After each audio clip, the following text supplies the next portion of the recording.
Ito yung dating mga kabayan, 2 stories na Harrison Plaza, kauna-unahang modern mall sa Pilipinas. Dito na yung mga dyan, mga poste.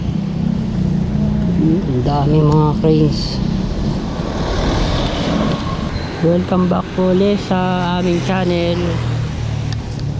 Sa tayo ngayon sa Adriatico Street sa Malate, Maynila. Update tayo ngayon ng dating Harrison Plaza. Yan, puntahan natin doon. Ito nga pala yung naayos ni Yorme Isko Moreno na parke. Aalagaan pa rin naman mga kabayan. Ganda pa rin. At nasa kabila lang ang Manila Zoo.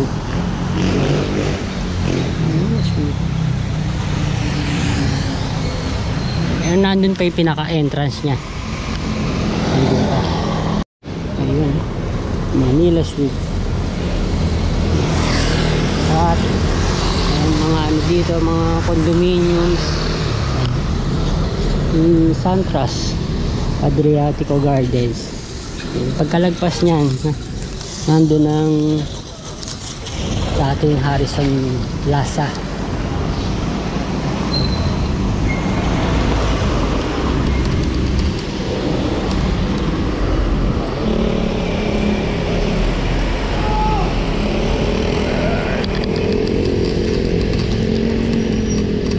Ito na, may bakod na to na kulay blue.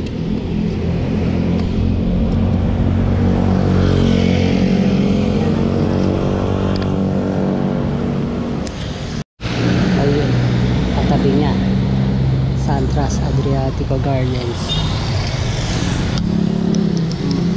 Yun lang siya, oh.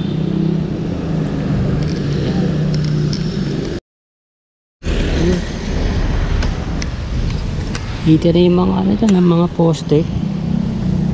Ang dami mga cranes. Nabili na ng SM Prime Holdings mula sa Martin family ang rights dito noong 2018. Kitang kita dito sa kabilang side. Sa ano yan, no? 7 hectares ang laki. Yan yung dating Harrison Plaza. Yan. Pero ang may-ari ng lupa ang Manila City. Yan. Ito yung dating mga kabayan, 2 stories na Harrison Plaza, kauna-unahang modern mall sa Pilipinas. Nasa kahabaan to ng Adriatico Street, corner Ocampo Street at Harrison Plaza Street.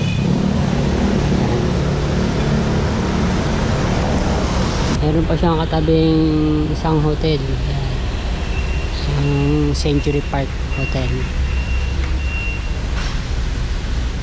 Tingnan pa natin doon. Dito mga cranes lang ang makikita. Wala pa. Nasa kabilang side lang ang Rizal Memorial Sports Complex. At ito na yung Harrison Plaza Street. Doon pa yung Ocampo Street. Pinakadulo nito Mabini Street.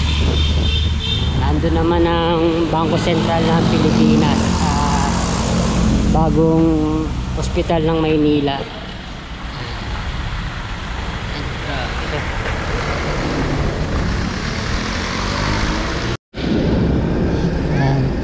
Century Park Hotel na nagbukas pa noong 1976.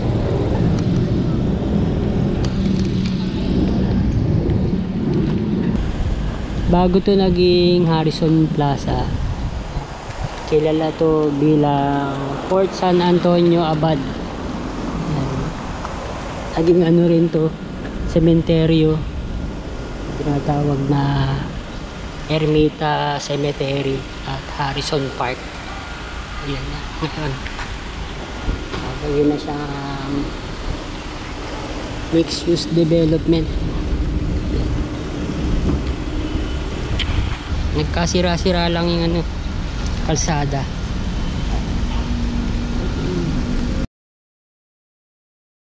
Magkakaroon ng world class na shopping mall katulad ng The Podium sa Ortigas Center. Napapalitan na yan ng mga condominiums at office building.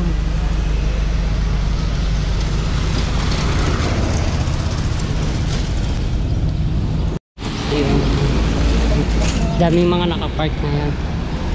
Yun, tama-tama. Break time ng mga gumagawa. Kita na dito yung Bangko Sentral ng Pilipinas. Ayun, dahil gumagawa, mga workers.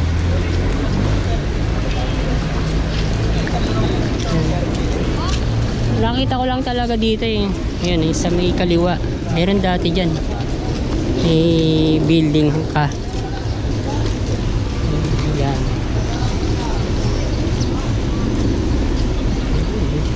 Meron ding bakod tong kabila. Dahil property pa na ano yan ng SM. Ayan.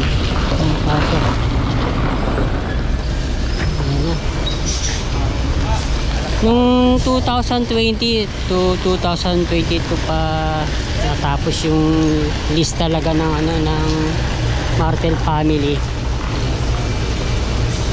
Yun pa lang nakikita natin. May mga ano lang, may mga poste na doon eh.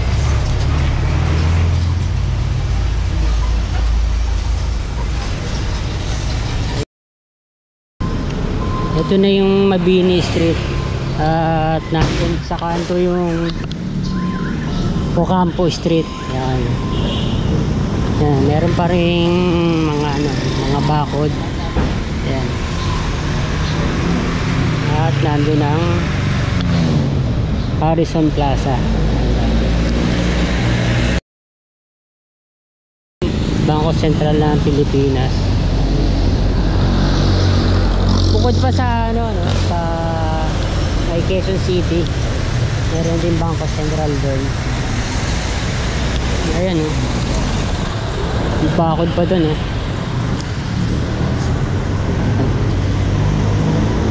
Laki na sakop niya no.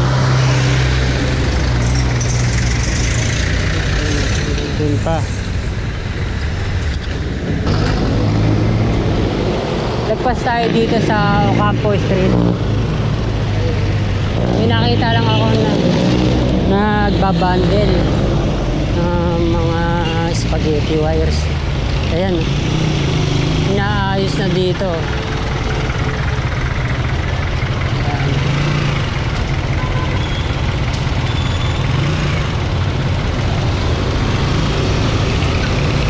Grooming. Ayan. Ayan. Ito. Binabawasan yung mga kable. Ayan.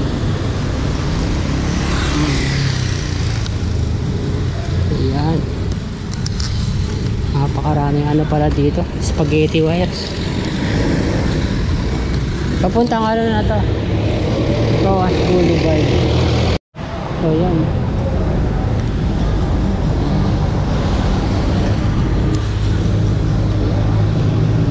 Balik ulit tayo.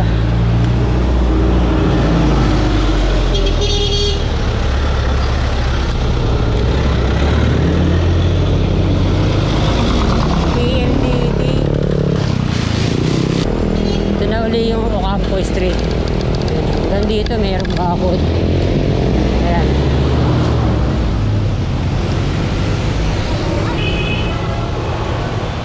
Ayan.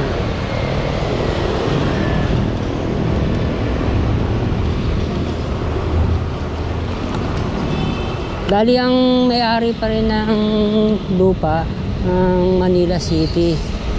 Nag-rent ngayon ng SM Prime Holdings sa Maynila. Ayun, kita dito. Ayun. Meron na dun, oh. Ang ano na, nasa second floor na. Ayun.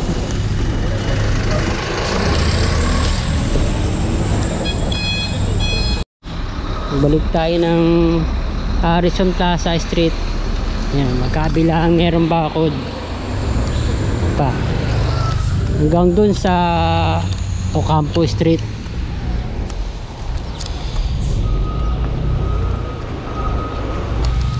Pero hindi nila sakop yung ano, yung hotel, yung Century Park Hotel.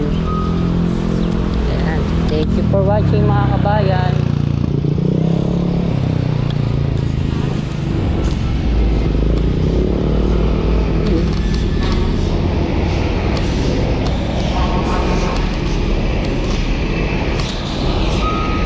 Dito na yung nabubuo.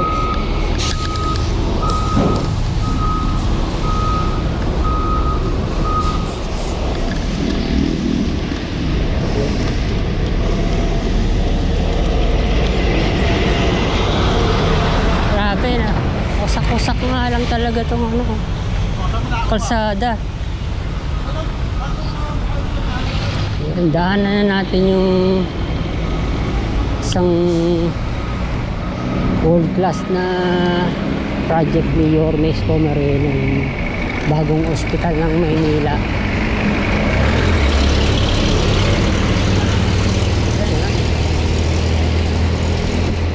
Bakod pa rin.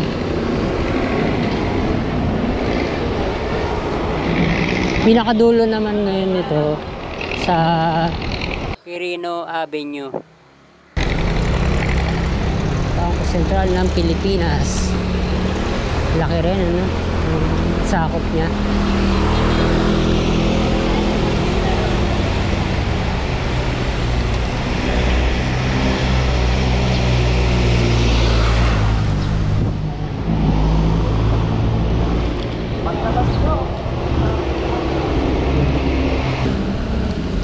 Ayan na,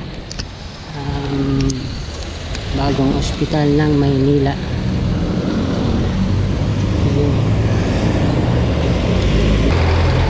Bagong ospital ng Maynila.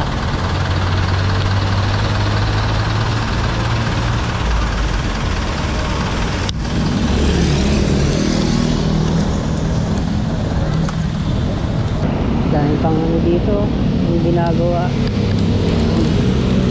Binibardo na building.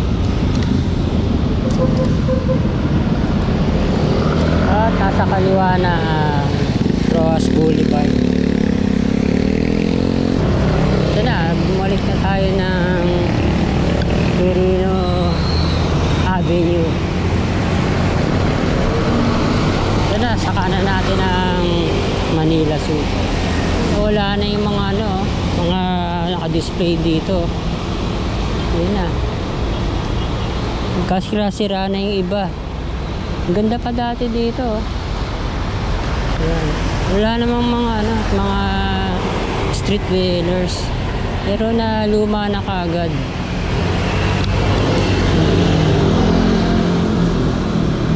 Manila Zoo.